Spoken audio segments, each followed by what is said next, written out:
बोलो जय गुरुदेव। सब लोग बोलो जय गुरुदेव। जय गुरुदेव नाम किसका, जय गुरुदेव नाम किसका, प्रभु का पावन नाम, प्रभु का पावन नाम। जय गुरुदेव।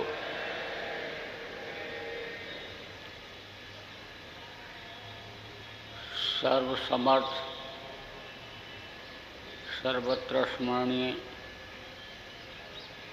परम पूज्य गुरु जी महाराज, देश विदेश से आए हुए सभी सत्संगी भाई बहन,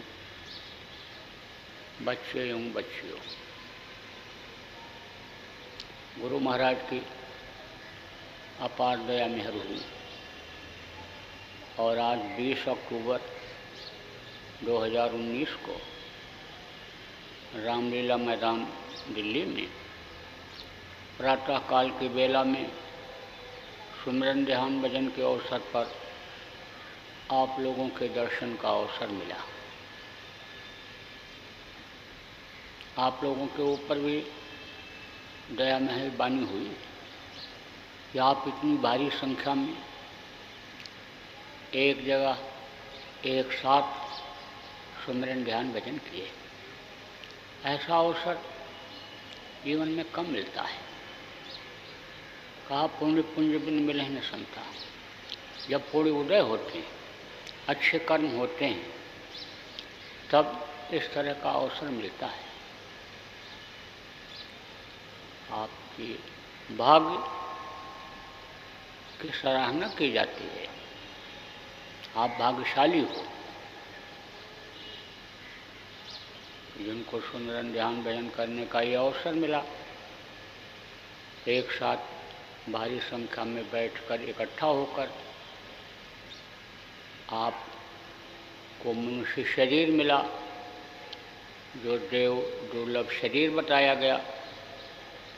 इसी मनुष्य शरीर के लिए देवता 24 घंटे तरसते रहते हैं। गोस्वामी जी महाराज ने लिखा कि नर समान नहीं कौनो देही और जीव चराचर मांगत देही। नर समान नहीं कौनो देही, जीव चराचर मांगत नहीं। यही इस मनुष्य शरीर को मांगते रहते कि थोड़े समय के लिए हमको मिल जाता तो हम अपना काम बना लेते हैं। आपके शरीर के अंदर से ऐसा रास्ता गया हुआ है कि आप स्वर्ग और वैकुंठ में जा सकते हो, अन्नपूर्ण ब्रह्मांड का सैर कर सकते हो और सतलोक में जाकर के समा सकते हो। लेकिन देवताओं के अंदर ऐसा रास्ता नहीं है। उनका शरीर तो 17 तत्वों का होता है, आपका 5 तत्वों का है। आपका तो ये जल पृथ्वी अग्नि वायु और आकाश का है। उनका 10 इंद्रियाँ चतुष्टंता करोड़ों 3 गुण 17 तत्वों का है। लेकिन 17 तत्वों के लिंग शरीर में ऐसा रास्ता नहीं है कि जिससे अपनी रूह जीवात्मा को निकाल कर ऊपरी लोकों में वो ले जा सकें। जब कोई पाप करता है तो नरक में भेजा जाता है, पुण्य करता है स्वर्ग वैकुंठ में पहुंच जाता है। देवी देवता खुश हो जाते हैं, वेद मंत्र पढ़ करके जब उनको बुलाते हैं, आहुति देते हैं और उनको खाने को मिलता है, खुश हो जाते हैं। तो कहाँ ले जाते हैं? समय पूरा होने के बाद, मरने के बाद कहाँ ले जाते हैं रूह को? स्वर्ग और वैकुंठ में। लेकिन फिर वापस आना पड़ता है। पूरी छीड़े मृत्युलोक के, इसी मृत्युलोक में फिर आना पड़ता है। लौट लौट करके आना पड़ा। आप इतने लोग यहाँ बैठे हो, कितने लोग ऐसे हो कि जो स्वर्ग में गए और स्वर्ग से फिर नीचे उतार दिए गए। अब आप इस बात को समझो किसी का कोई संस्कार इस तरह का जगता है कि जब वो संतों के पास पैसे वाला आदमी या राजा महाराजा पहुंच पाते हैं, और नहीं तो स्वर्ग से उतरी हुई जो आत्माएं होती हैं राजा महाराजा के यहाँ, शेठ साहूकारों के यहाँ, पंडित मुल्ला पुजारी के स्थान पर आ जाते हैं, जन्म ले लेते हैं और भोग में ही जीवन बीतता है, भजन भाव भक्ति हो नहीं पाती है, तो वापस फिर उनको सज़ा मिलने लगती है। तो कहने का मतलब यह है कि इनका जो स्थान है ये कोई आप समझो परमानेंट जिसको कहते हो वो नहीं है, अस्थायी है। जो स्वर्ग और वैकुंठ में पहुंच जाती है आत्मा अस्थायी रहती है, अस्थायी नहीं हो जाती है, वहीं की हो जाती है, फिर नीचे उतरना पड़ता है जब कोई क्षीण हो जाता है। तो अब आप इस बात को समझो, जैसे कहते हैं कि इंद्र का सिंहासन हिलने लगता है। आप समझो जैसे यहाँ राजा बनाए जाते हैं, जैसे मंत्री प्रधानमंत्री बनाए जाते हैं, एमएलए एमपी बनाए जाते हैं, पार्षद बनाए जाते हैं कुछ समय के लिए, ऐसे ही वहाँ का भी हिसाब किताब है। तो आप ये बात समझो कि आपको इस शरीर को चलाने के लिए अनेक समझो मेहनत करनी पड़ती है। भोजन के लिए आपको खेत की जुताई करनी पड़ती है, बुआई करनी पड़ती है, सिंचाई करनी पड़ती है काट करके, और फिर अन्न को कूट पीस करके बनाना पड़ता है खाने के लिए। उनको ये सब नहीं करना पड़ता, सुगंधी उनका आहार है, भोजन है देवताओं का। तो मेहनत इतनी नहीं है, लेकिन वो रास्ता नहीं है कि जिससे वो ऊपर जा सकें। और आपके अंदर रास्ता है, ये साधना का घर, ये पूजा का मंदिर मनुष्य शरीर बताया गया। गोस्वामी जी महाराज ने कहा कि साधन धाम मोक्ष कर द्वारा, और पाए न जे परलोक संवारा, सो परत दुख पावही, सुधुन पछताएँ, कालें कर्म ईश्वरें, मिथ्या दोष लगाएं। उन्होंने कहा कि साधना का घर, पूजा का मंदिर पाते हुए और आप आदमी अपने जीवन को नहीं सुधार सका। सुधारने का मतलब क्या है? जब भजन का रास्ता नहीं मालूम होता, धार्मिकता जब नहीं आती है, तो मन इधर उधर इंद्रियों के घाट पर बैठ कर के रस लेने में यानी कर्म करवा देता है इस शरीर को। और शरीर जब पाप में लिप्त हो जाता है तो आप समझ लो कि लोक भी नहीं बन पाता, और परलोक तो खराब हो ही जाता है। इसीलिए इस मनुष्य शरीर को श्रेष्ठ बताया गया कि इससे लोक भी बन जाता है और परलोक भी बन जाता है। तो आप भाग्यशाली हो कि जिनको यह मनुष्य शरीर मिला और नाम मिल गया, नाम धन मिल गया। इसके लिए कहा राम न सकह नाम गुण गाई, कह लग करो मैं नाम बढ़ाई। नाम ले तो बहुत सिंधु सुखाही, सुजन विचार करो मनवाही। नाम लेते ही बहुत सागर सुख है, वो ध्वन्यात्मक नाम मिल गया।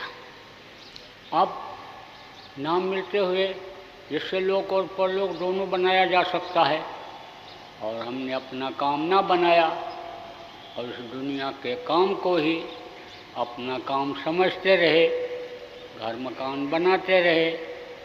जो घर मकान किसी के काम नहीं आया, जब तक रहे अपना अपना कहते रहे, अपना अपना कहते चले गए। जब चले गए तो उसमें दूसरे लोग रहे। खेत खरीदा, जुताई किया, बुआई किया, अनाज पैदा किया, काटे खाए, अपना अपना कहते रहे और चले गए।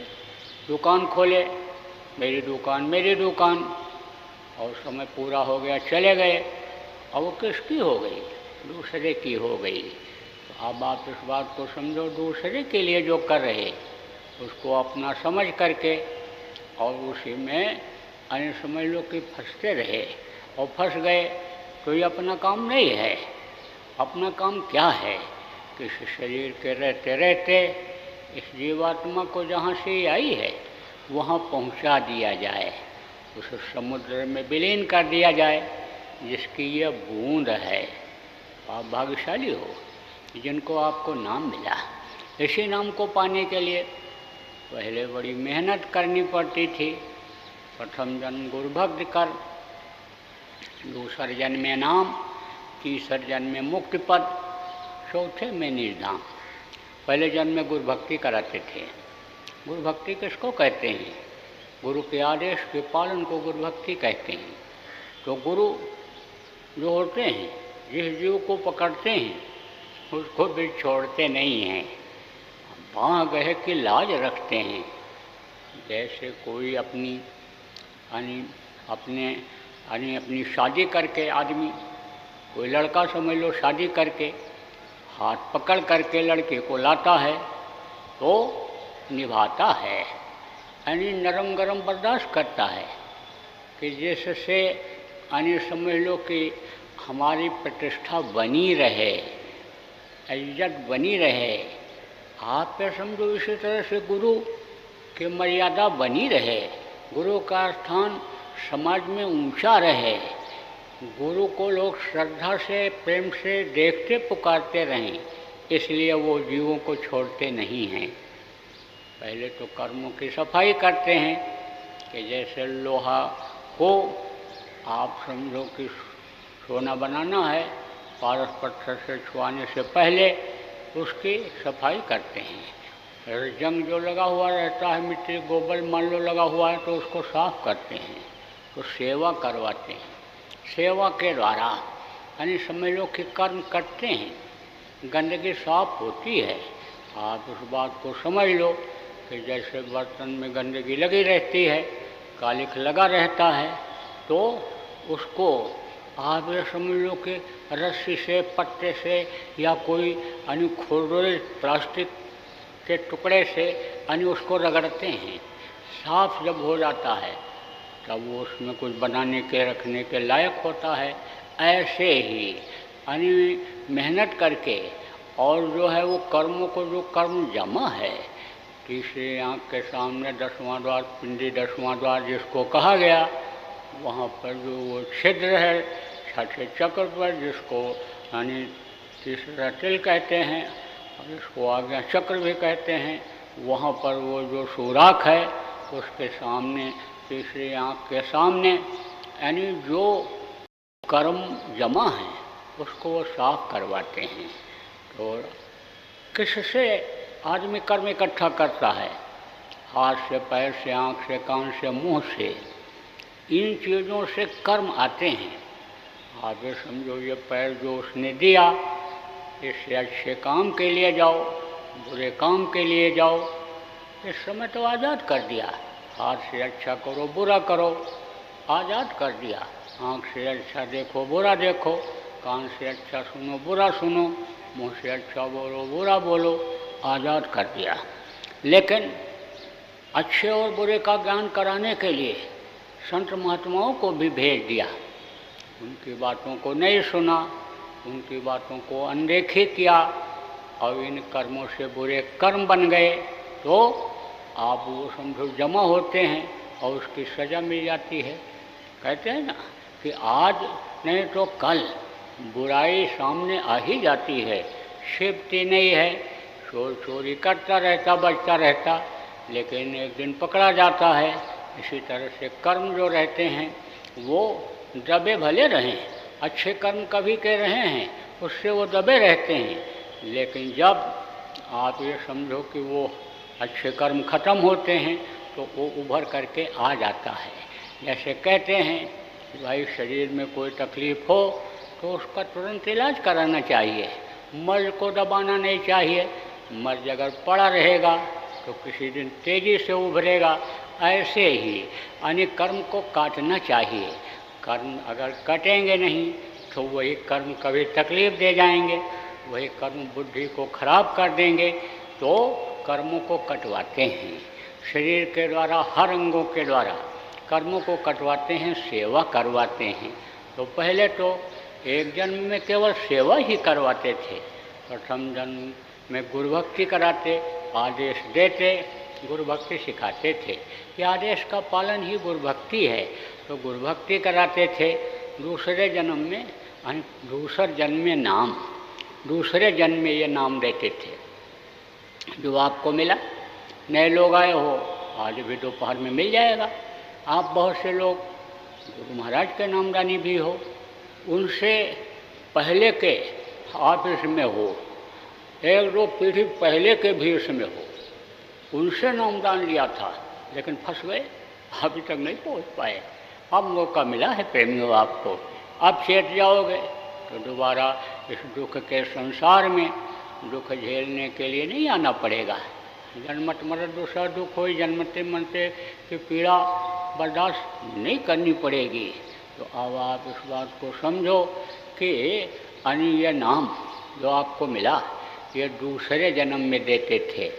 दूसरा जन्म जब लेता था मरने और समझ लो जन्मने की पीड़ा बर्दाश्त करने के बाद, असह दुख झेलने के बाद जब दूसरा शरीर धारण करता था तब यह नाम मिलता था। तीसरे जन्म में मुक्तिपन, तीसरे जन्म में कहीं स्वर्ग और वैकुंठ तक पहुंचता था, चौथे में निज धाम। चौथा जन्म जब लेता था तब निज घर निज वतन अपने पहुंचता था, सतलोक पहुंचता था। अब मान लो शरीर से कोई पाप बन गया तो रुकावट आ गई, आगे नहीं बढ़ पाए, कर्म खराब हो गए, नरकों में चले गए, 84 में ढकेल दिए गए तो बड़ी आफत हो जाती थी।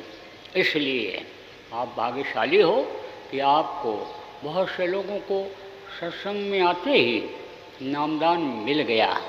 आप इस बात को समझो कि आपको नामदान मिल गया।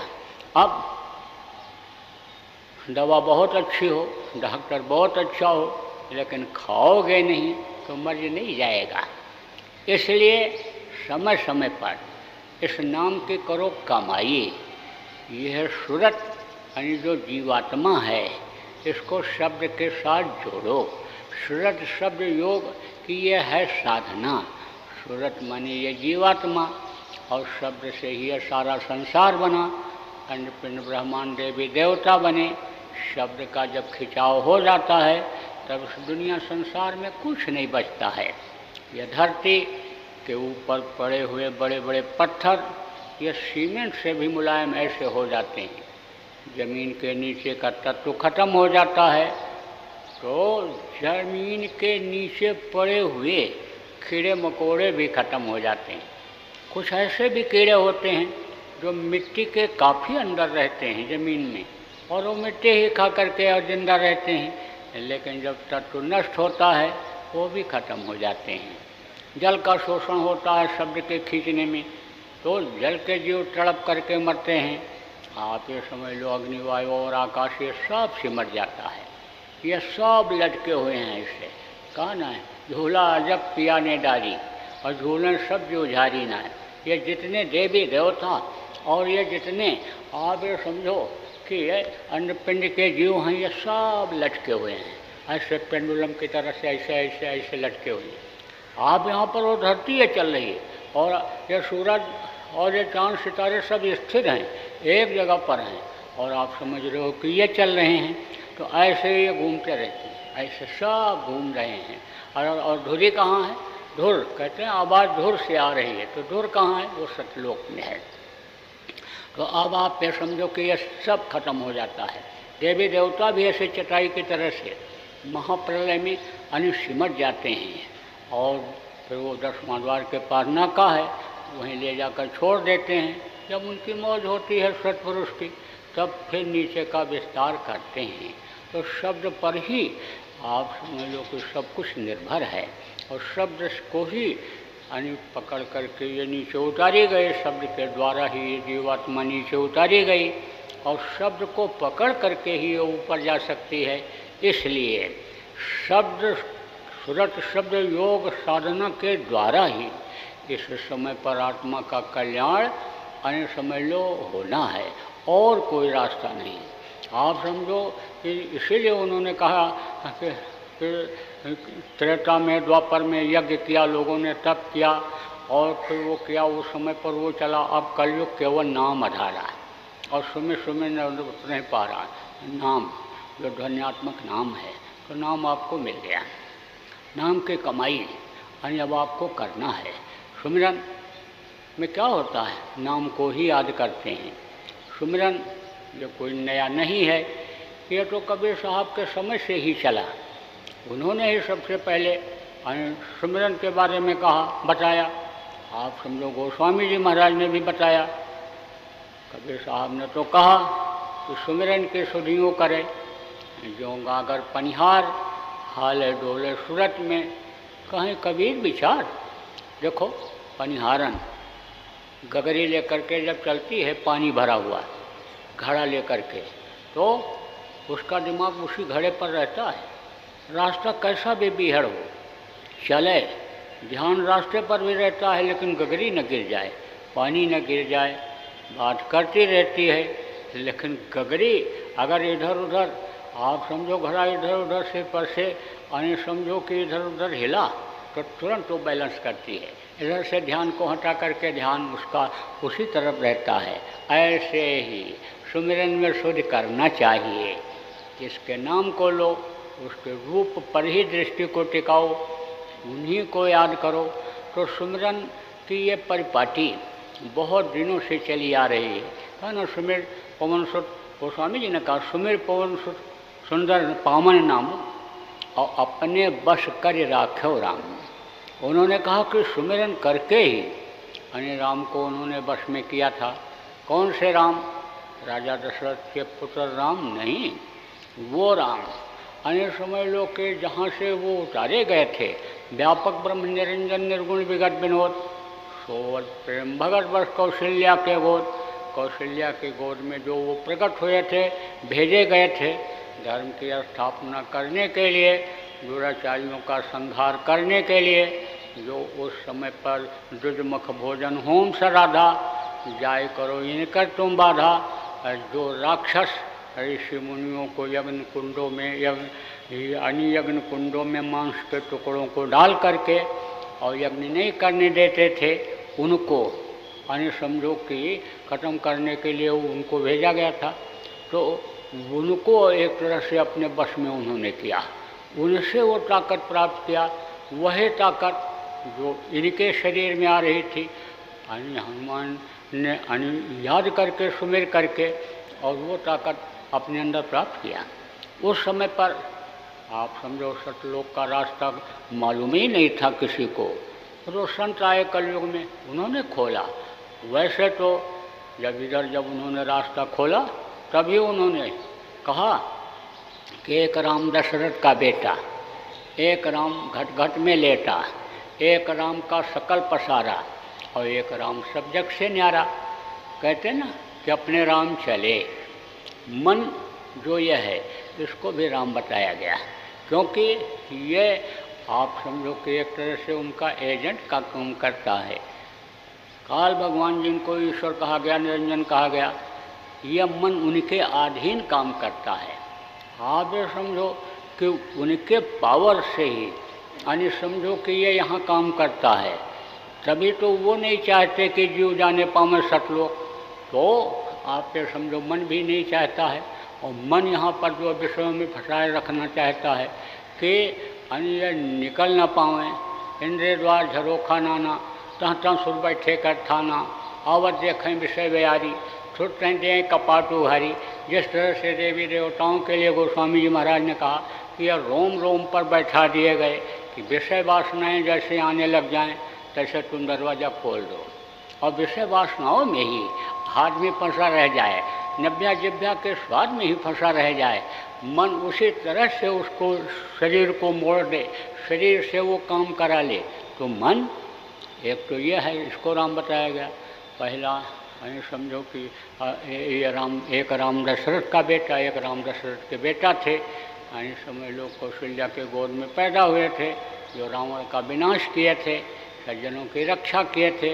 एक राम उनको बताया गया, एक राम मन को बताया गया, एक राम निरंजन को भी बताया गया, क्योंकि सृष्टि की रचना उन्होंने ही किया, यानी ये दुनिया उन्होंने ही बनाई थी। तो एक राम वो है और एक राम सब जग से न्यारा। और जो सत्पुरुष जिसको कहा गया, सतलोक के जो मालिक हैं, यानी अपने जो सब लोगों के पिता हैं हमारे आपके, आप समझ लो कि एक राम वो हैं। तो अब आप ये समझो कि उनको तो वो बस में नहीं कर पाए, लेकिन इनको यानी एक तरह से बस में कर लिए सुमिरन करके। देखो कहते हैं ना कि हम आपका नाम रटते रहे, सुमिरन करते रहे, और देखो आप आ गए। याद जब लगती है, किसी को किसी से प्रेम होता है और याद लगती है, याद करते हैं, हाँ, तो वो पहुंच जाता है। कह रहे थे बड़ी याद आ रही थी आपकी, तो आपसे मिलने चले आए। बहुत आप, उन्होंने ये भी कहा भाई हमने भी तो आपको याद किया, तो तब आप आए। कहते हैं दोनों तरफ से तार जब जुड़ता है, निगेटिव पॉजिटिव दोनों होता है, तब बल्ब जलता है, रोशनी होती है। ऐसे ही आप समझो कि वो पॉजिटिव हैं, सबके लिए हैं, और आप कभी पॉजिटिव होते, कभी निगेटिव हो जाते हो, आप उन मालिक को भूल जाते हो।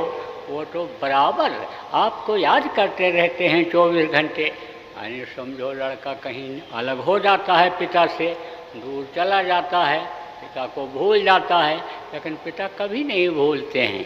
तो अब आप इस बात को समझो कि जब आप समझो उनको याद किया जाता है, बीच के ये जो लोग हैं जिनमें से हो करके जाना होता है, उनको जब याद करते हैं तो वो बाधा नहीं डालते हैं। और सुमिरन के समय यानी समझो कि यानी ध्यान कहाँ जाता है, उनकी तरफ जाता है जिनका नाम लेते हैं। तो अंदर की जो वृत्तियाँ हैं, जिससे वृत्ति उत्पन्न होती है, ऐसा जिसके तरफ मन जाता है, वृत्ति ही उत्पन्न होती है कि भाई चला जाए, अब चला जाए वहाँ एसी में बैठा जाए, गर्मी बहुत लग रही है, अब इस समय ध्यान ठीक नहीं रहेगा करना, चलो वहाँ पर कुछ खा लें, फिर उसके बाद में तब बैठें। इस तरह से जो एक वृत्ति पैदा होती है, और मन उसी तरह से कहता है, फुर्ना दे देता है कि हाँ उठो, और शरीर उठ जाता है और शरीर चला जाता है, यानी ध्यान से हट जाता है। भजन पर बैठे हो तो उससे शरीर हटा देता है, उठा देता है, ले जाता है उधर। तो जो वृत्तियाँ होती हैं यानी वो कहाँ होती हैं, कहाँ खिंच करके इधर आती हैं, यानी कहाँ आती हैं, जहाँ पर सूरज बैठी हुई है, सूरज की धार नीचे से खींचती है। आप ये समझो जब ध्यान लगाया जाता है तो ध्यान में यानी मदद मिले, इसलिए वृत्तियों को सुमिरन में यानी मन लगा करके उनका ध्यान करके और अन्य समझ लो कि यानी उसको साध लेते हैं एक तरह से, और फिर उसके बाद में तब ध्यान लगाते हैं। तो सुमिरन जितने भी लोग वे सब लोगों ने किया। आप समझो गुरु महाराज 100 वर्ष से ज़्यादा उम्र तक इस दुनिया संसार में रहे, उनके गुरु 70 साल तक रहे, उनके भी गुरु लगभग इतने साल तक रहे दुनिया में, 70 साल के। लेकिन इन सब लोगों ने सुमिरन किया, पहले भी लोगों ने सुमिरन किया। पलटू सुमिरन सार है कहा, घड़ी न विसरे एक, तो सुमिरन बहुत ज़रूरी होता है। सुमिरन आप लोग रोज़ करो, और सुमिरन में मन को रोक करके करो, तभी ये धनी खुश होंगे, और तभी वृत्तियाँ नीचे से खींचेंगी। और नहीं तो ये मन के ऊपर यानी समझ लो कि सूरज की धार जब पड़ती है, निरंजन के पास से जो धारें उतर रही हैं सूरज की, वो जब इसके ऊपर पड़ती हैं तो जैसे उल्टा तवा होता है, ऐसे इसका आकार है मन का। तो उसके ऊपर, उल्टे तवे के ऊपर यानी समझ लो कि ऐसे जैसे एक ऐसे थाली अगर रख दो, तो थाली में चारों तरफ सूर्य की किरणें पड़ती हैं, और अगर उसको उल्टा करके ऐसे पतीली रख दो, पतीली ऐसे घुमा दो, तो उस पर पूरे पर नहीं पड़ती है, एक जगह पर पड़ती है। ऐसे एक जगह पर जब यानी इसके कुंभा की तरह से इसका जो यानी मन का आकार है उस पर जब पड़ती है वो, तो ज़्यादा ताकतवर हो जाती है, ताकतवर हो जाती हैं वो किरणें, तो मन बलवान हो जाता है, ताकतवर हो जाता है, ज़्यादा ताकत इसको मिल जाती है। इसलिए इसको कहा गया मारो, मन को मारो। मन को मारने की ज़रूरत है, क्योंकि मन से अच्छे अच्छे लोग हार गए। यानी संगी को भंगी का डाला, नारद के पीछे पड़ गए पछाड़, योग कर गोरख जी को लूटा, और नईमी को लूटा हलवा खिलाए। आप देखो घर छोड़ करके और चले गए थे तपस्या करने, कौन? श्रृंगी ऋषि। तो राजा दशरथ के लड़के नहीं पैदा हो रहे थे, तो पूछा, इनके गुरु थे गुरु वशिष्ठ, कुल पूज्य हमारे गुरु वशिष्ठ से पूछा, कहा कि आप बताओ बच्चे नहीं पैदा हो रहे हैं, संतान की प्राप्ति, पुत्र प्राप्ति कैसे होगी। तब उनके बेटा थे ये श्रृंगी ऋषि, बोले श्रृंगी करा सकता है, ये पैदा करा सकता है। हाँ, तो कहे कि भेजो। भेजा राजा दशरथ ने आदमी, और ये जंगल में तपस्या कर रहे थे, लौट करके बुलाने के लिए भेजा। तो उन्होंने कहा अब हम नहीं जाएंगे, हम इधर चले आए कुछ हासिल करने के लिए। बड़े पक्के होते थे लोग, दृढ़ता होती थी कि इस काम को जिसको हमने शुरू किया है इसको हमको पूरा करना है। तो बोले अब हम नहीं जाएंगे, अब हम कुछ प्राप्त करके ही जाएंगे। वैराग्य जब हम में आ गया, त्याग आ गया, तो विरक्ति आ गई, तो अब हम उधर नहीं जाएंगे। बड़ा कोशिश किया, नहीं आए। तो राजा लोग कहते हैं ना, इनके अंदर कलबल छल सब होता था, है ना। तो उन्होंने क्या किया कि भेज दिया उधर अप्सराओं को। मतलब यह है कि अप्सरा किसको कहते हैं, औरतों को, सुंदर औरतों को अप्सरा कहा जाता है। वहाँ की उनको अप्सरा कहा जाता है, यहाँ औरत कहा जाता है। तो उनको भेजा। अब वो वहाँ गई, नाच गाना करके और इनको मोहित करने की कोशिश करने लग गई। लेकिन जिसके अंदर यह भाव आ जाता है कि जननी समझाने पर नारी, और धन पराए विषते विष भारी। दूसरे का धन जहर से भी जहर होता है, दूसरे की माँ बहन अपनी माँ और बहन की तरह से होती है, उस पर असर नहीं पड़ता है। तो जब आप समझो कि कहते हैं ना कि आँखों से ही अपराध होता है, आप ये समझो कि 83% 84% अपराध आँखों से होता है, देखने से होता है। 3% आप ये समझो कि अन्य सुनने से होता है। आप ये समझो, इस तरह से समझो कि आप आँखों से देखने से ज़्यादा अपराध होता है। आँखों से दया भी ले जाती है, संतों के आँखों से आँखें मिल जाएं तो दया भी मिल जाती है। और अगर पापाचारी दुराचारी व्यभिचारी से आँख मिल जाए, व्यभिचारिणी से आँख मिल जाए तो पाप हो जाता है, उससे अच्छे कर्म नष्ट हो जाते हैं। जिस तरह से अच्छे कर्म संतों के अपने अंदर आ जाते हैं देखने से, ऐसे ही उनके अंदर आपके अच्छे कर्म चले जाते हैं। अभी तो कहा गया कि देखना ही नहीं चाहिए सबको, सबकी आँखों में आँखें डालकर देखना ही नहीं चाहिए। क्योंकि पाप का आदान प्रदान कैसे होता है, पुण्य का आदान प्रदान कैसे होता है, यानी दृष्टि से होता है, छू करके होता है और वाणी से भी होता है। जो पापी होते हैं, पाप जैसा कर्म करने के लिए प्रेरणा देते हैं, उसी तरह से बताते हैं, समझाते हैं। ये जीव भी इसी तरह से पापी हो जाए, ये हमारी कमेटी में आ जाए, हमारी टीम में आ जाए, तो वो उसी तरह की बात करते हैं। जो संत होते हैं वो सुधार की बात करते हैं, वो लोगों के अंदर पुण्य यानी आ जाए, पुण्य आत्मा उनकी बन जाए, यानी वो ऐसा उपदेश करते हैं, ऐसा बतलाते हैं। संतों के शरीर से जो जीव छू जाते हैं, दया कर देते हैं, स्पर्श कर देते हैं, उसका लाभ अलग होता है। उससे कर्म करते हैं, सफाई होती है। पापी कुकर्मी से अगर संपर्क हो जाए, छू जाए, तो आप समझो कि उसके पाप आ जाते हैं। यहाँ तक कि कहा गया कि पुरुष और स्त्री में से कोई भी पाप करे और उसका संपर्क हो तो वो उसके पाप में भागीदार हो जाता है। तो अब आप इस चीज़ को नहीं समझ पाओगे, कर्मों के चक्कर को नहीं समझ पाते हो, और तनिक तनिक देर में आप भूल कर बैठते हो और आपके कर्म आ जाते हैं तो वो आपको परेशान करते हैं।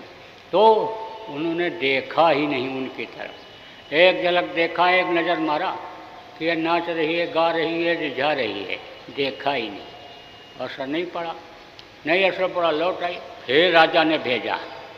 जब फिर भेजा तो फिर इनको भजन न करने दे, नाच गाना फिर वहाँ शुरू। फिर इन्होंने सोचा जगह छोड़ दो। जब जगह छोड़कर दूसरी जगह गए तो वहाँ भी यही पहुँच गए सब, वही नाच गाना वाले। फिर तीसरी जगह गए, वहाँ भी पहुँच गए, बहुत परेशान। तब राजा देखो बताया ना कि बहुत ही पालसी बात जिसको कहते हैं वो होते थे कि अपने ही आदमी को भेजा। जब अपना आदमी गया तो कहा महाराज ये आपको बहुत परेशान करेंगे, क्योंकि ये जंगल है, यहाँ कोई रोक टोक नहीं है। आप चलो वहाँ राजमहल में हम आपको जगह दिला देंगे और आपको कमरा दिला देंगे, वहीं बैठ कर के आप ध्यान भजन करना। अब और कोई विकल्प नहीं दिखाई पड़ा उनको, रास्ता नहीं दिखाई पड़ा, तो पहुँच गए। कहाँ पहुँचे? राजा दशरथ के महल में जगह मिल गई। राजा अब दर्शन के बहाने आने जाने लगा, तो आने जाने से, मिलने जुलने से ही प्रेम होता है। प्रेम हो गया, इनको भी उनसे मोह, राजा से हो गया, प्रेम हो गया। जब बराबर किसी से मिलते जुलते रहो और एक दिन न मिलो तो फिर समझो दूसरे दिन जब मिलता है पूछता क्यों नहीं आए थे। पार्क में बुढ़े लोग देखो घूमने जाते हैं तो वहाँ बैठे इंतज़ार करते रहते हैं कि वो आ रहे होंगे, वो आ रहे हैं, ऐसे होता है। तो अब राजा जब मिलने लगा तो प्रेम हो गया। एक दिन फिर राजा ने कहा कि हमको आप पुत्रेष्ठ यज्ञ करा दीजिए कि जिससे हमारे बच्चे पैदा हो जाएं। तो उन्होंने कहा पुत्र तो हम जानते नहीं हैं क्या होता है, शादी ब्याह किया नहीं, पुत्र प्राप्त नहीं किया, तो पुत्र का क्या पता क्या होता है। कहते हैं ना कि जिसके बच्चे नहीं होते हैं, दूसरों के बच्चों से प्रेम नहीं करते हैं, नहीं जानते हैं प्रेम करना किस तरह से होता है। सेवा जो नहीं करते हैं, सेवा करना नहीं जानते हैं, ऐसे उन्होंने कहा मुझको तो कुछ मालूम नहीं है। अब उन्होंने कहा नहीं, आप अगर हमारे ऊपर दया कर दो तो हो सकता है। आपके पिताजी ने बताया है कि वो करा सकता है। जब बार बार इसी चीज़ पर जोर देते रहे तब बोले भाई मैं करा तो सकता हूँ, लेकिन जब तक मैं नहीं जान पाऊँगा पुत्र का प्रेम कैसा होता है तब तक आपको पुत्र प्राप्ति नहीं दिला सकता हूँ। तब उनकी शादी किया और उनके बच्चे पैदा हो गए और फिर उसी में मस्त हो गए। कहते हैं ना पहला बंधन पड़ा देह का, दूसरा तिरिया जान। तिरिया किसको कहते हैं? औरत को कहते हैं। तीसर बंधन पुत्र विचारो। लड़के ये क्या हैं? ये बंधन हैं। तीसर बंधन पुत्र विचारो, चौथा नाती मान। कहते हैं ना कि बस अभी आगे समझो बच्चा पढ़ रहा है, यह तरह से बड़ा हो जाए, यानी पत्नी जब हो गई, शादी हो गई, अब शरीर मिलाए तो अब इसके खाने पीने के लिए इंतजाम करो, समय निकालो। और जब औरत आ गई तब उसके लिए समय निकालो कि भाई औरत घर में है, पता नहीं कोई साग सब्जी लाने वाला आया कि नहीं आया, मिला नहीं मिला, क्या खाएगी, कहाँ रहेगी, अकेले कैसे रहेगी। एक कोई लड़का पैदा हो जाता तो उसी से खेलती रहती, वो ही सहारा बन जाता।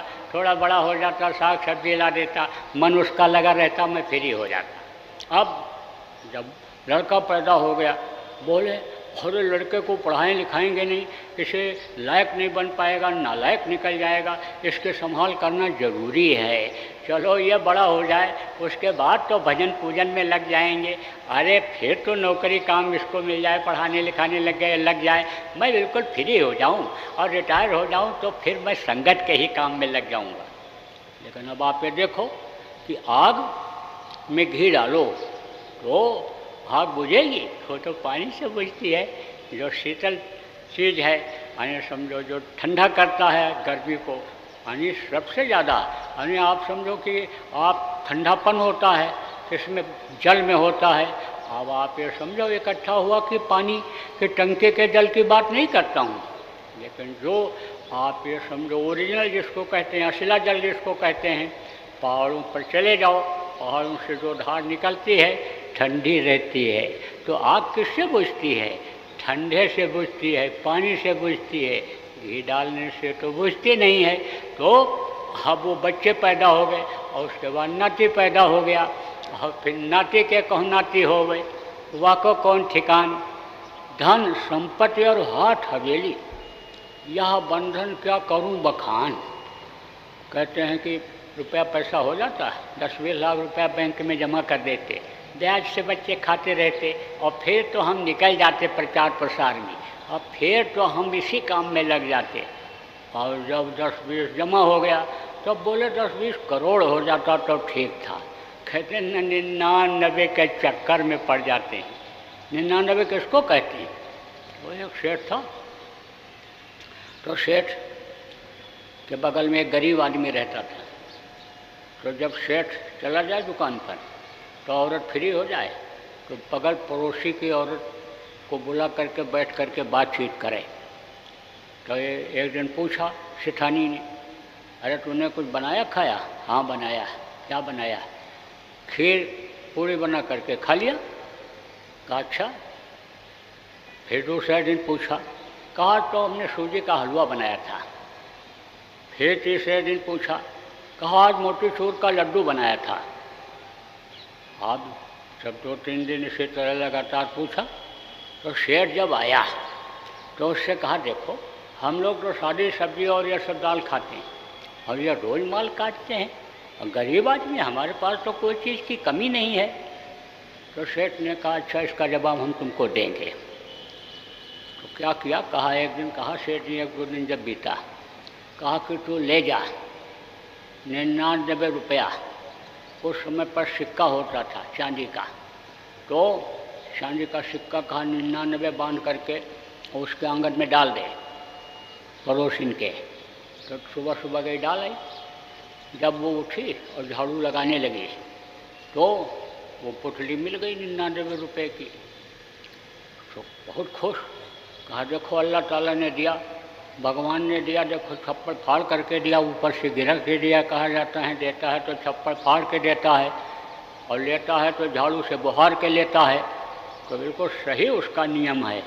देखो ऊपर से डाल दिया खुदा ने, भगवान ने, तो ले गई और आदमी को जगाया। कहा देखो ये चांदी के सिक्के रुपया देखो 99 मिल गया। तो उसने गिना, कहा देखो ये इतना मिल गया। तो वो औरत तो गिन नहीं पाई।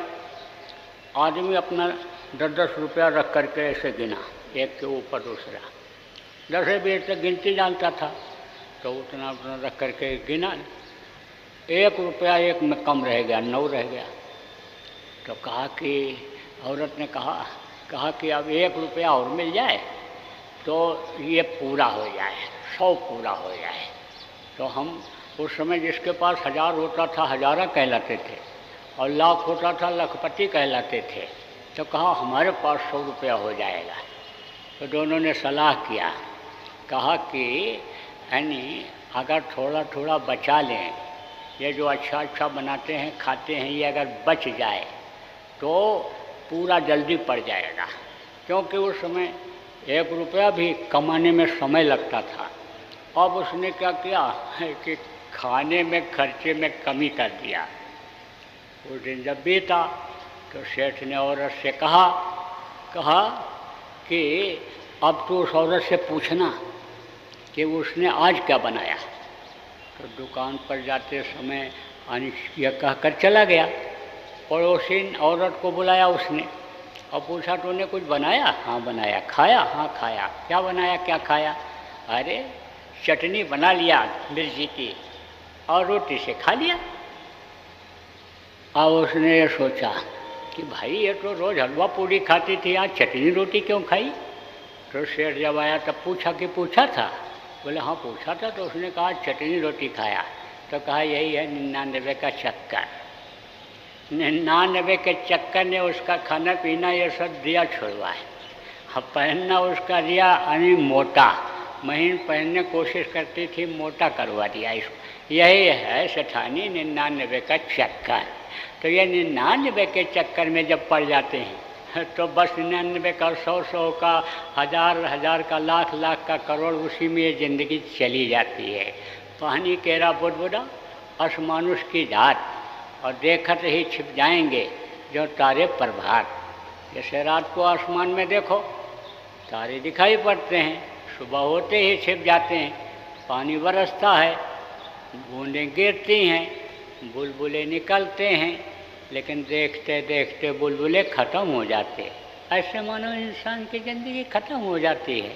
तो संगे ऋषि 99 के चक्कर में पड़ गए और सारी भाव भक्ति और तपस्या खत्म हो गई। तो कहा संगे को भंगी का डाला। नारद के पीछे पड़ गए पछाड़। नारद किसके चक्कर में आ गए थे? लक्ष्मी के चक्कर में। हाथ देखा करते थे, हस्तरेखा का उनको अच्छा ज्ञान था। आप ये समझो कि हस्तरेखा देख करके उनको मालूम हो जाता था कि किसके भाग्य में क्या है। उनको देखा, किसको? लक्ष्मी को। तो उनके हाथ में लिखा हुआ था हस्तरेखा से, यह था कि भाई इनको त्रिलोकी मिलेंगे, तीन लोक के मालिक मिलेंगे, विष्णु से इनको शादी होगी जो सबको खिलाने वाले हैं। विष्णु का काम क्या है?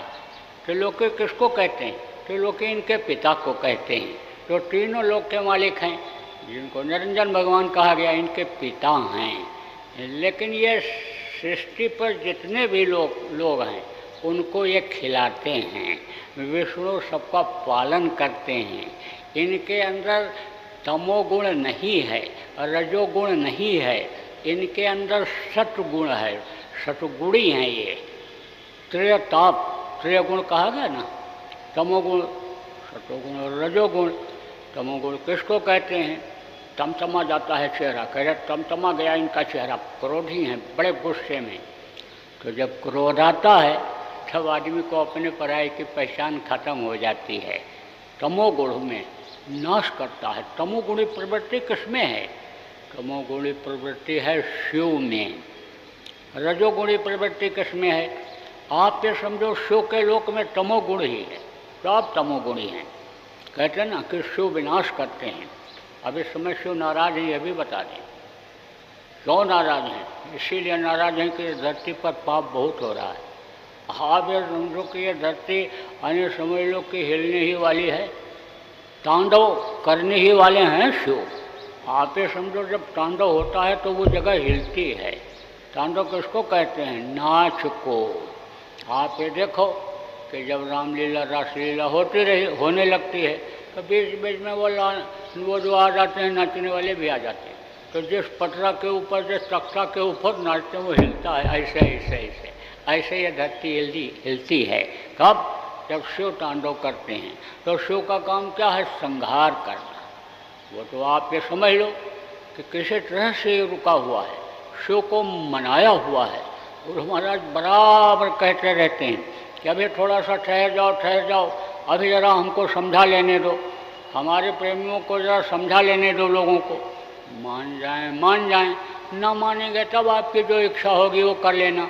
मैं तो बराबर शिव से ये प्रार्थना करता रहता हूँ कि ये तो अबोध हैं, ये बच्चे हैं, ये आप ही के हैं। मान लो नालायक बच्चा हो जाता है, पैर के ऊपर टट्टी कर देता है तो पैर काट करके फेंक नहीं दिया जाता है, पोंछ करके साफ कर लिया जाता है और उसको सिखाया जाता है कि बेटा जब तुझको टट्टी लगे तो तू बता दे, तुझको पेशाब लगे तो तू बता दे। तो वो बता देता है, करा दिया जाता है। हम तो बराबर ये सब प्रार्थना करते रहते हैं उनसे। तो अभी तो सुनवाई हो रही है, लेकिन निकट भविष्य में ये कोई ज़रूरी नहीं है कि वो इस बात को मान ही ले, क्योंकि लोगों के पाप कर्म इतने अधिक बढ़ रहे हैं कि वो ऊपर से ओला पत्थर बन करके बरसें, एटम बम परमाणु बम बन करके बरसें, गोली बारूद बन करके बरसें। आप ये समझो कि छुरी, और ये समझो कि आप समझो तलवार बन करके बरसें। इसका कोई ठिकाना नहीं है। बीमारी के रूप में आ जाएं, इसका कोई ठिकाना नहीं है पाप के कर्मों का लोगों के। इसलिए आप ये समझो आपको संभलने की ज़रूरत है, लोगों को संभालने की ज़रूरत है। तो तमोगुणी इनमें है, तमोगुण इसमें है। और आप ये समझो रजोगुण किसमें है? रजोगुण किसको कहते हैं? रजोगुण आराम तलबी को कहते हैं। बढ़िया खाओ, आराम करो शरीर को, यानी कष्ट न हो, सुख हो, ये उनके अंदर है। किसके अंदर? ब्रह्मा के अंदर। तो रजोगुणी में क्या होता है? ऐश और आराम ही होता है, हाय समझो कि भोग ही होता है। और रजोगुणी जब प्रवृत्ति आदमी के अंदर आती है तब आप समझो शराब कबाब शबाब जिसको कहा गया, सुरा सुंदरी जिसको कहा गया, यानी समझो वही यानी ये चीज़ मांगती है। यही कारण है कि अच्छे अच्छे देखो राजा हुए और बड़े बड़े साहूकार हुए और पंडित मुल्ला पुजारी हुए, दूसरों का धन खाए, मेहनत किया नहीं, तो रजोगुणी प्रवृत्ति उनके अंदर आ गई, भोग उनके अंदर भर गया और भोग वासना मन में बसी। तो मुझसे सत्संग सुनो न जाए, सत्संग सुनने तक नहीं आते, तो समझ में नहीं आता है। वो तो यही समझ लेते हैं कि खाओ पियो और मौज करो। दुनिया संसार में इसी काम के लिए आए हैं तो नरकगामी हो जाते हैं, कर्मों की सज़ा मिल जाती है। तो मैं आपको ये बता रहा था कि विष्णु यानी समझो पालन करते हैं, तो विष्णु यानी समझो कि मालिक एक तरह से हो जाते हैं। आप ये समझो किसी को भी आप एक रोटी खिला दो, प्यासा है पानी पिला दो, तो आपका थोड़ी देर के लिए मुरीद हो जाता है, आपसे खुश हो जाता है कि देखो इन्होंने मुझको खिलाया पानी पिलाया, थोड़ी देर के लिए आपसे ज़रूर खुश हो जाएगा। इसी तरह से जब वो सबको खिलाते हैं तो आप ये समझो कि उनकी मान्यता है। तो नारद ने देखा कि हस्तरेखा इसके अंदर इस तरह की है कि इसकी शादी उन्हीं से होगी कि जिसके जो पालन करता है। तो अब इन्होंने सोचा, कहा भाई ये मिल जाएगी तो इसके भाग्य से मेरी भी भाग्य खुल जाएगी, तो मेरी ही शादी क्यों ना हो जाए। तो उस समय पर स्वयंवर होता था, तो लड़कियां पसंद करती थीं लड़कों को पसंद करती थी, और जिसको पसंद कर लेती थी उसी से उसके पिता शादी कर दिया करते थे, राजा शादी कर दिया करते थे। तो इन्होंने कहा कि हम अपना रूप इस तरह का बना लें, विष्णु जैसा, विष्णु बहुत सुंदर हैं, तो हम उनके जैसा रूप अपना बना लें तो हमसे शादी हो सकती है। तो बोले ये रूप बनेगा कैसे, जब वो खुश होंगे। तो नारद वहाँ पहुँच जाया करते थे, विष्णु लोक में चले जाया करते थे, उनकी दिव्य दृष्टि खुली हुई थी, रहते तो मनुष्य शरीर में ही थे, लेकिन आत्मा को निकाल कर विष्णु लोक तक पहुँचा दिया करते थे। तो ले गए तो वहाँ कहे मम रूप, अपना रूप मुझको दे दो। तब उन्होंने कहा ये तो हमारा भगत है, लेकिन ये फंस जाएगा, तो फंस जाएगा तो ये उसी में रह जाएगा, इसके अंदर वो चीज़ नहीं है कि भाई फंसो ना उसमें। देखो एक होता है फंसना और एक होता है खाना, भोग करना। जैसे भगवान ने भोग बनाया, किसके लिए बनाया, भोगने के लिए बनाया, फंसने के लिए तो नहीं बनाया। अब जब नहीं जानोगे तो फंस जाओगे। मक्खी होती है अनजान होती है, बुद्धि नहीं होती, केवल मनुष्य में ही बुद्धि होती है, और बाकी पशु और पक्षी जलचर नभचर जिसको कहते हैं, जो ज़मीन पर चल कर के खाते हैं, आसमान में उड़ कर के जो चलते हैं, ये जलचर नभचर और अन्य आप ये समझ लो कि ये धरती पर थलचर, ये जीव बनाए गए। जो पानी में रहते हैं जलचर होते हैं, जो थल माने पृथ्वी पर रहते हैं थलचर होते हैं, और जो आसमान में उड़ते हैं पक्षी वो नभचर होते हैं। तो आप ये समझो कि इनके अंदर बुद्धि नहीं होती है। बुद्धि किसके अंदर होती है, केवल मनुष्य के अंदर होती है। तो जैसे एक कटोरा में शहद रख दो तो एक मक्खी आती है कटोरे के ऊपर बैठ करके और शहद को खा करके उड़ जाती है। दूसरी मक्खी आती है कटोरे में कूद पड़ती है, भर पेट शहद खाती है, लेकिन उसके पंख फंस जाते हैं, निकल नहीं पाती है। ऐसे ही जो अनजान होते हैं वो फंस जाते हैं। तो विष्णु ने कहा ये हमारा भगत फंस जाएगा। अब ये जब नहीं माने तो इनका मुंह बंदर की तरह से बना दिया। अब जब वहाँ से चले आए बहुत खुश कि लक्ष्मी तो हमारे गले में जयमाल डाल ही देगी। तो जब स्वयंवर शुरू हुआ, सब राजा लोग अच्छे अच्छे हिष्ट पुष्ट तंदुरुस्त बली धनी मानी सब आए बैठे, और लक्ष्मी आई जयमाल ले करके, तो ये कूद करके आगे आ गए। अब वो फिर आगे चली गई, फिर गए कूद के आगे आए कि हमारे गले में डाल दे, हम तो बहुत सुंदर है, विष्णु का रूप हमको मिल गया।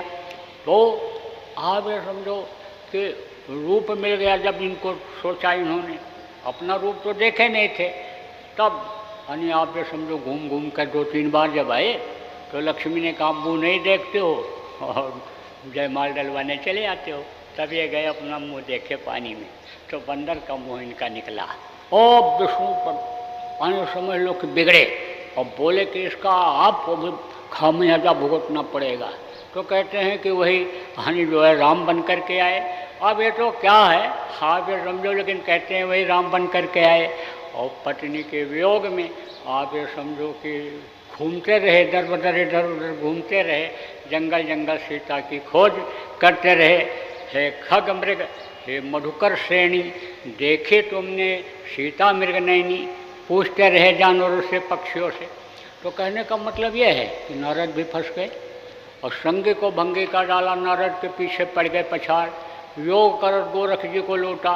आप ये समझो गोरखनाथ को भी दूसरा शरीर धारण करना पड़े था और नैमी को लूटा, हलवा खिलाए।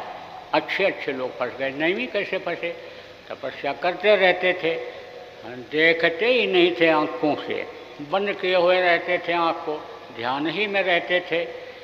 जब आत्मा ऊपर जाती थी तब तो उसको ज़रूरत नहीं पड़ती थी किसी चीज़ की, लेकिन जब ये नीचे आती थी शरीर में तब भूख लगती थी तो ज़मीन का मिट्टी ऐसे खा लेते थे।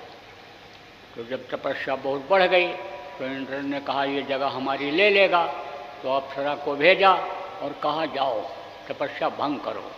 अब अप्सरा गई, नाची गई, इन्होंने आँख ही नहीं खोला, निराश हो गई, बैठ गई वहीं। सोची देखें कभी आँख खोलते हैं कि नहीं खोलते। जब देखा मिट्टी कैसे खा रहे हैं आँख खोल करके, तो बोली अब काम बन गया, हलवा ला करके रख दिया। जब फिर आँख खोले तो हलवा मुंह में गया। बोले बहुत मीठी चीज़ है, तो भी आँख नहीं खोले, आँख नहीं खोले, आँख बंद किए ही ऐसे मिट्टी खाते थे, ऐसे हलवा खाए, नहीं खोले। दूसरे दिन फिर रख दिया। जब दूसरे दिन रखा तो कहा भाई कौन लाता है ये मेरे लिए, यानी देखें तो जरा। देखा, जैसे देखा अप्सरा खड़ी मुस्कुरा रही। तो गोस्वामी जी ने कहा कोश जगत विमल बैरागा और नारी नैन सज्जा ही न लागा। यानी को ऐसा दुनिया में है कि यानी जिसका प्रभाव और उसके ऊपर न पड़ा हो। अब आप ये समझो देखते ही असर पड़ गया उस, और उसी से शादी किया और नकेल डाल करके और ले जा करके आप समझो कि उनके सामने खड़ा कर दिया। किसके सामने? यानी समझो कि इंद्र के सामने। तो आप समझो कि इस तरह से यानी समझो कि तपस्या यानी इन लोगों की भंग हुई, भंग होने देने लगी। मन जो है वो विचलित होता जाता है। मन को रोकने की इसमें ज़रूरत होती है, सुमिरन में भी ज़रूरत होती है और ध्यान में भी और भजन में भी होती है। ध्यान किसको कहते हैं? ध्यान कहते हैं यानी समझ लो कि एकाग्र करना, यानी मन को एकाग्र करना और सूरत को नीचे से खींच करके, प्राणों को खींच कर, मतलब यह है कि सूरत को खींच करके, मन को खींच करके एक जगह पर लाना। एक जगह पर जाओ, यानी समझ लो कि ये ताकत आ जाती है तो ताकत हो जाता है, इसमें पावर बढ़ जाता है। आप समझो धनुष यज्ञ जब शुरू हुआ तो बड़े बड़े वीर धनुष को नहीं उठा पाए, तो विश्वामित्र लेकर के राम और लक्ष्मण को गए थे। विश्वामित्र बैठे हुए थे, राम और लक्ष्मण खड़े हुए थे। तो विश्वामित्र ने राजा जनक से कहा, जब निराश होने लगे कि अब धनुष को कोई तोड़ नहीं सकता, वीर विहीन मही में जानी, धरती पर वीर नहीं रह गए, तब उन्होंने कहा कहो तो बच्चे से मैं कहूँ धनुष को तोड़ने के लिए। उन्होंने भी कहा कोई भी तोड़ दे, सीता कुंवारी तो नहीं रहेगी, हमारा संकल्प तो पूरा हो जाएगा। कहा कहो, तब उन्होंने कहा उठो राम बन जाओ बहु चापू, और मैं तो हम जनक सकल पर टापू। उठो उठो। अब जब खड़े थे तब क्या उठो? उठो मतलब उठाओ, पूरी शक्तियों को खींचो नीचे से और खींच करके दोनों आँखों के बीच में लाओ, भौहों के बीच में लाओ, भाव चापू, वहाँ से ताकत लगाओ, धनुष को तोड़ो। दृष्टि पड़ते ही धनुष टूटेगा फिर। लेकिन उन्होंने कोशिश किया, जब नहीं टूटा तब कहते हैं कि जब हार जाते हैं तो गुरु का सहारा लेते हैं, गुरु से पूछते हैं, गुरु बताते हैं। तो फिर गुरु को प्रणाम किया, उनकी आँखों की तरफ देखा, और आँखों की तरफ जब देखा तो आँखों की तरफ से धार को उन्होंने इनके अंदर धार प्रवेश कर दी, उस धार को प्रवेश कर दिया, डाल दिया। कहा ना तेरी आँखों में, तेरी नज़रों में कोई करामात है, हर समय होती अमृत की बरसात है। तो जब देखा तो ताकत उन्होंने दे दिया।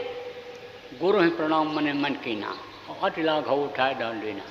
तो कहा धनुष को उठाया क्या? छुअत उठावट खंचत गाड़ी। जब उनके अंदर आँखों में ताकत आई, इकट्ठा हुई, सारी ताकत शरीर की इकट्ठा हुई, पावर बढ़ा जब जीवात्मा का, और गुरु से ताकत लिया, तब छुअत उठावट खंचत गाड़े, छूटे उठाते कोई देखा ही नहीं और धनुष टूट गया। आप ये समझो टूटा हुआ पड़ा दिखाई पड़ा, तो पावर इकट्ठा हो जाती है। तो आप ये समझो कि कर्म वो जो होते हैं, जमा होते हैं, वो कट जाते हैं। संचित कर्म, क्रियामान कर्म, प्रारब्ध कर्म, 3 तरह के कर्म बताए गए। आप इस बात को समझो, संचित कर्म किसको कहते हैं? पहले जन्म के जो होते हैं कर्म और बच जाते हैं, मनुष्य शरीर यानी मिल जाता है, तो उन कर्मों को भोगना पड़ता है। आप ये समझो क्रियामान किसको कहते हैं? जो शरीर से आदमी हाथ पैर आँख कान से बुरा कर्म करता है, वो क्रियामान कर्म कहलाता है। और इन्हीं दोनों कर्मों के आधार पर प्रारब्ध कर्म बनता है। आप देखो कर्म और भी बताया गया कर्म की व्याख्या में। आप समझो मनसा पाप जिसको कहते हैं, मनसा कर्म, वाचा कर्म, और आप समझो कि मनसा वाचा और कर्मणा, कर्मणा मतलब करना, मन में जो सोचते थे पहले के समय में लोग, आप समझो कि उसको भी भोगना पड़ता था। आप ये समझो कि मनसा वाचा जो मुँह से बोल देते थे गलत, उससे जो बुरा कर्म हो जाता उसको भोगना पड़ता था, अब भी भोगना पड़ता है। आप ये समझो कि जो शरीर से होता है वो भी कर्म यानी जो करता है बुरा करता है उसको भोगना पड़ता है। अब ये जरूर है कि जैसे बिजली जलाते हो, जैसे टेलीफोन आप करते हो और बिल उसका देना पड़ता है, मीटर लगा हुआ है, तो मीटर तो सरकारी दफ्तरों में भी लगता है, बिजली दफ्तरों में भी लगता है, टेलीफोन ऑफिस में भी उसकी रीडिंग आती है, लेकिन उनके लिए माफ़ है, उनको जमा नहीं करना पड़ता है, आपको जमा करना पड़ता है। ऐसे ही ये कर्म तो इकट्ठा होते हैं, लेकिन अगर इस समय के कलयुग के कर्म को आप ये समझ लो मनसा वाचा को भी अगर जोड़ा जाए तो उद्धार हो ही नहीं सकता है। इसलिए जब ये जीव यमराज के सामने पेश होता है तो जो उनके मंत्री हैं जिनको चित्रगुप्त कहा गया, मनसा और वाचा कर्मों को बताते ही नहीं हैं। शरीर से जो पाप करता है, शरीर से जो बुरा कर्म करता है, उसी को बताते हैं। इसीलिए कहा गया कि मन भगता है तो भगने दे, दृढ़ कर राख शरीर। मन अगर ये कहता है कि चलो ये काम करो, तो चित्त से चिंतन करो कि यह सही कह रहा है कि गलत कह रहा है, फिर वहाँ पर बुद्धि लगाओ कि भाई इसका परिणाम क्या होगा, इसका रिजल्ट क्या होगा। चोरी करने जा रहे, व्यभिचार करने हम जा रहे हैं, तो इसका परिणाम क्या होगा। बुद्धि से सोचो, बुद्धि लगाओ, चित्त से चिंतन करो और फिर शरीर को ले जाओ। तो अब आप इस बात को समझो कि बुरे कर्म आने से आज तक कोई बच नहीं पाया।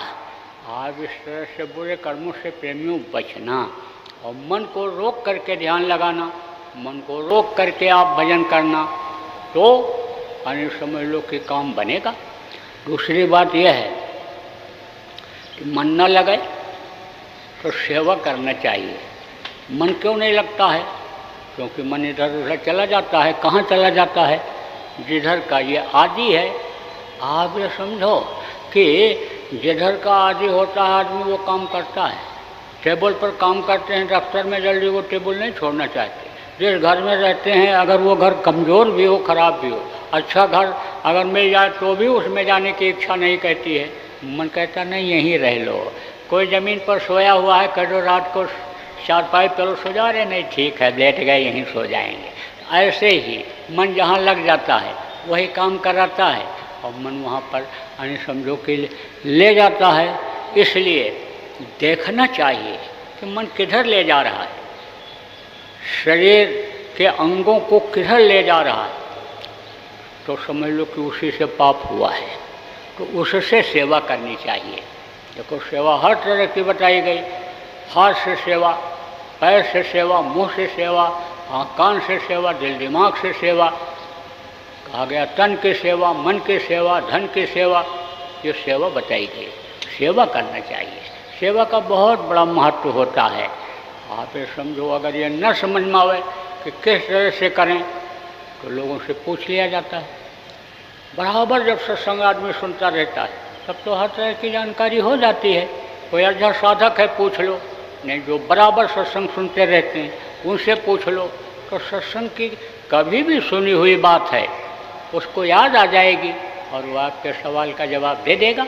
और प्रेमियों न याद आवे और कोई आपसे नया आदमी कुछ पूछे तो फौरन गुरु का ध्यान करना, तो वो सवाल का जवाब आपको मिल जाएगा और दे देना जवाब। अब उसको कोई जवाब दे और बतावे तो आप फिर दूसरे से भी पूछ लो, क्योंकि कहीं वो मनमुखी ना हो, मन के मुताबिक आपको बता दे। तीसरे से भी पूछ लो तो आपको मालूम हो जाएगा। एक दूसरे से तालमेल, प्रेम मोहब्बत इसीलिए तो बनाते हैं कि भाई आप ये समझो कि हर चीज़ की जानकारी हो जाए। कारण सार संग मोह देव नित परम गुरु दातार, ये मेरे गुरु, ये मेरे मालिक, मुझे साध का संग दो कि जिससे हम भी साधक हो जाएं। साधते हों न कारज हानि, साधु से साधक से कारज की हानि नहीं होती है। आप ये समझो कि जैसा यानी कीच में कीच मिलती है, मिले नीच से नीच, जो नीच हो जाता है नीच बना लेता है, और जो ऊंचे होते हैं अच्छे होते हैं वो आप ये समझो कि अच्छा ही उपदेश करते हैं, अच्छी ही बात बताते हैं। बुरे लोग जल्दी अपनी बुराई नहीं छोड़ते, ऐसे अच्छे लोग अपनी अच्छाइयाँ नहीं छोड़ते हैं। तो हमेशा अच्छों का साथ करना चाहिए। साधन भजन करने के लिए इसीलिए कहा जाता है कि शाम को इकट्ठा हो जाओ, दिन में इकट्ठा हो जाओ, सुबह इकट्ठा हो जाओ, 24 घंटे में जब समय मिले तब इकट्ठा हो करके सामूहिक रूप से ध्यान भजन करो। किसी को सुबह का समय सूट करता है, किसी को शाम को करता है। इनको बच्चियों को आए समझो रोटी पानी बनाना पड़ता है, इनका समय दिन का सूट करता है। तो जब इसको समय मिले उस समय वाले सब लोग एक जगह इकट्ठा हो जाओ। कोई सुबह 4 बजे ड्यूटी पर चला जाता, 5 बजे चला जाता है, और कोई आप ये समझो 10 बजे जाता है, उसको सुबह समय है। कोई शाम को 6 बजे आ जाता है और कोई रात को 11 बजे आता है। तो जब जिसको समय मिले उस हिसाब से आप कर लो।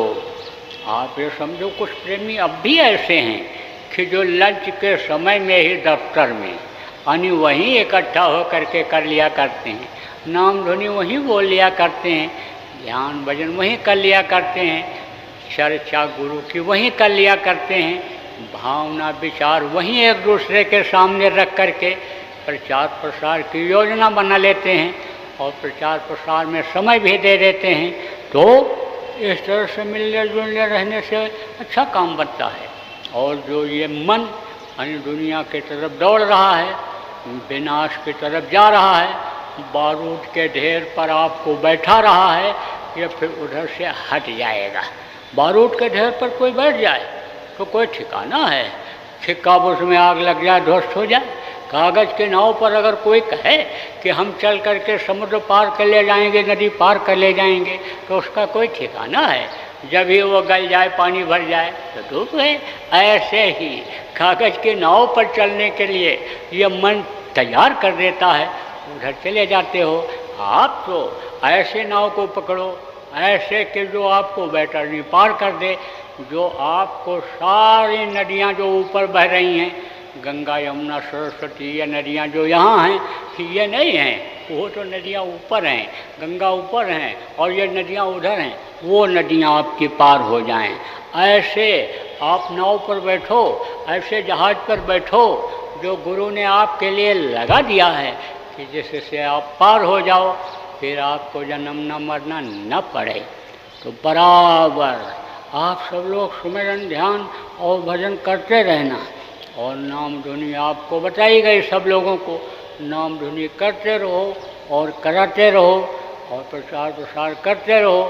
समय के अनिवार्य में लोगों को आगाह करते रहो कि समय अच्छा नहीं है। उस खराब समय से बचने के लिए आप सब लोग बराबर प्रयास करो और लोगों को कराओ। तो देखो, अब ज़्यादा समय आपका नहीं लूँगा, क्योंकि अभी 10 बजे से फिर दूसरा कार्यक्रम शुरू हो जाएगा। ये जो विदेशों से आए हैं लोग, ये सब बैठ करके और देश के लोग बैठ करके कैसे देश और दुनिया में शाकाहार का प्रचार किया जाए, किस तरह से लोगों को शाकाहारी सदाचारी नशा मुक्त बनाया जाए, ये जो एक अभिशाप बन रहा है, विनाश का जो एक कारण बन रहा है लोगों के, उस कारण को कैसे ख़त्म किया जाए, किस तरह से लोगों की जान बचाई जाए, यह सब इसका अभी बातचीत गोष्ठी करेंगे। और फिर उसके बाद में फिर यहाँ मंच से भी थोड़ी देर इनका कार्यक्रम होगा, और फिर 12 बजे से मेरा कार्यक्रम है, तो मैं भी आऊँगा और उसमें भी कुछ आपको सुना दूँगा, और फिर उसके बाद तब आपकी छुट्टी हो जाएगी। फिर धीरे धीरे जिसको जो साधन सवारी मिलेगी, जो अपनी साधन सवारी से आए हो, धीरे धीरे फिर प्रस्थान करना। तो अब ज़्यादा समय आपका नहीं लूँगा। अब बोलूँगा एक आरती। देखो, प्रार्थना आरती ये सब लोगों को याद होना चाहिए। जितने भी प्रेमी हो आप सब लोग 2-2, 3-3 प्रार्थना याद कर लो। प्रार्थना से क्या होता है? भाव बनता है। लेकिन प्रार्थना ऐसी होनी चाहिए कि मन न नाचने लग जाए सुन करके, शरीर को न हिलाने लग जाए मन। फिल्मी तर्ज की प्रार्थना नहीं, गाना बजाना वाली ये प्रार्थना ही नहीं। प्रार्थना ऐसी हो, विरह की हो। कहते हैं ना, प्रार्थना पत्र दिया लेकिन सुनवाई नहीं हुई। सुनवाई नहीं हुई तो प्रार्थना पत्र देते रहो, और अगर एक ही बार प्रार्थना पत्र दे दिया, बढ़िया से लिख करके दे दिया, उसके समझ में आ गया तो सुनवाई कर लेगा। तो लिख के दिया बढ़िया से तो समझ में आ गया, सुनवाई हो गई। ऐसे जब कह करके हानि कहते हैं, जब कह करके बताते हैं, कहते हैं और कहते हुए बन जाता है तो सुनवाई हो जाती है।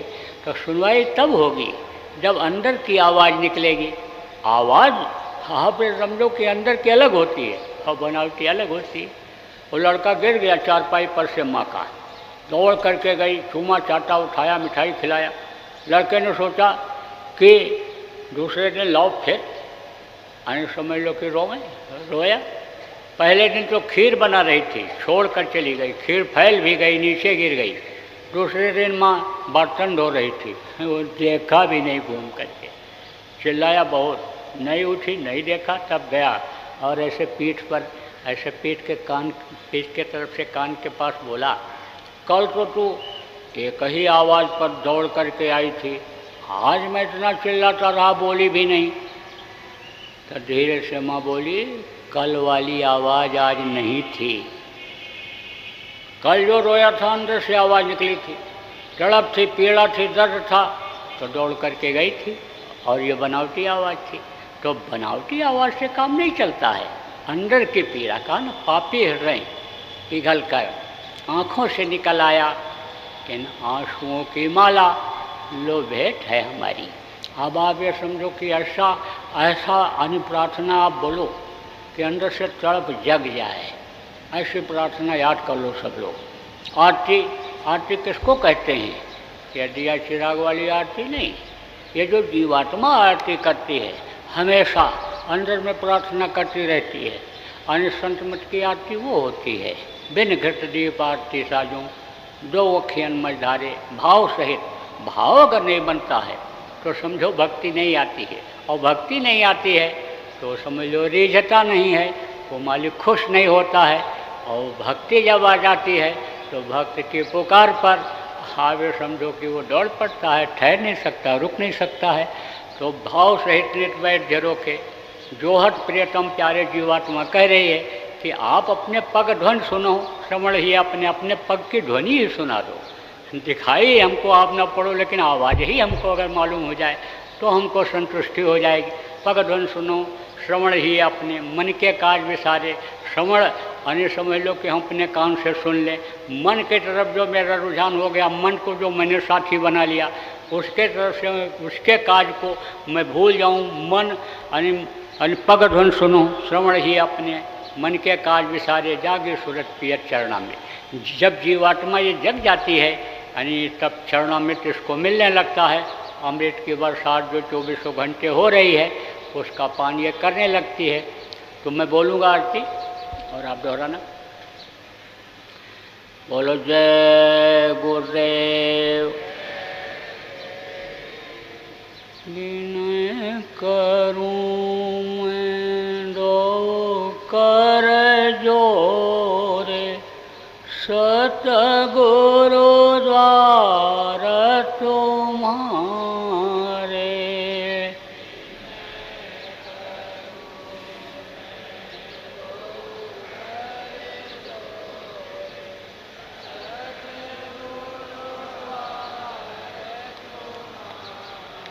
दीन घृत दीपया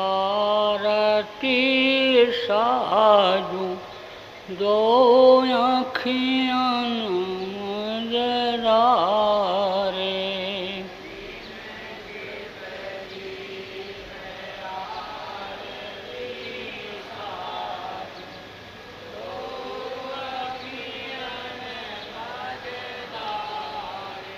बाऊ सहित नित बैठी झरोखे जो हत प्रियतम प्यारे।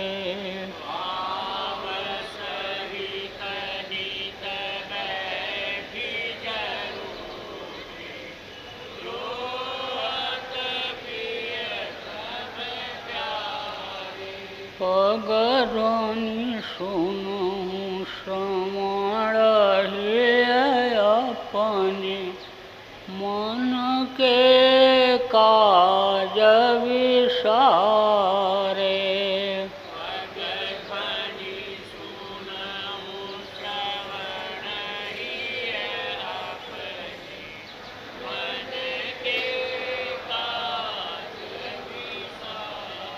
जागे सुरत पियत चरणामृत पियत पियत होई न्यारे। जागे सुरत पियत चरणामृत पियत पियत होई न्यारे। घंटा शंख मृदंग सारंगी बंशी बीन सोनारे। घंटा शंख मृदंग सारंगी बंशी बीन सोनारे। जय गुरुदेव आरती करती गावत जय जयकारे। जय गुरुदेव आरती करती गावत जय जयकारे। करूं मैं लो कर जोरे सतगुरु द्वार तुम्हारे। विनय करूं मैं लो कर जोरे सतगुरु द्वार तुम्हारे। जय गुरुदेव जय गुरुदेव जय गुरुदेव जय जय गुरुदेव।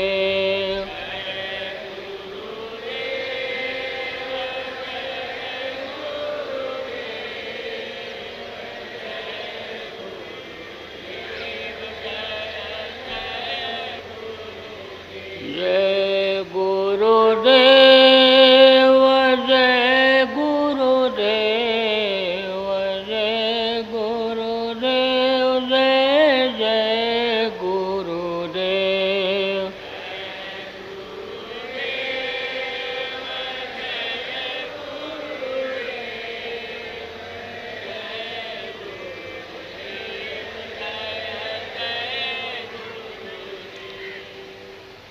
जय गुरुदेव। यह जय गुरुदेव नाम की ध्वनि है। इसी तरह से ध्वनि सब लोगों को बोलना है और बुलवाना है। तो बोलो जय गुरुदेव।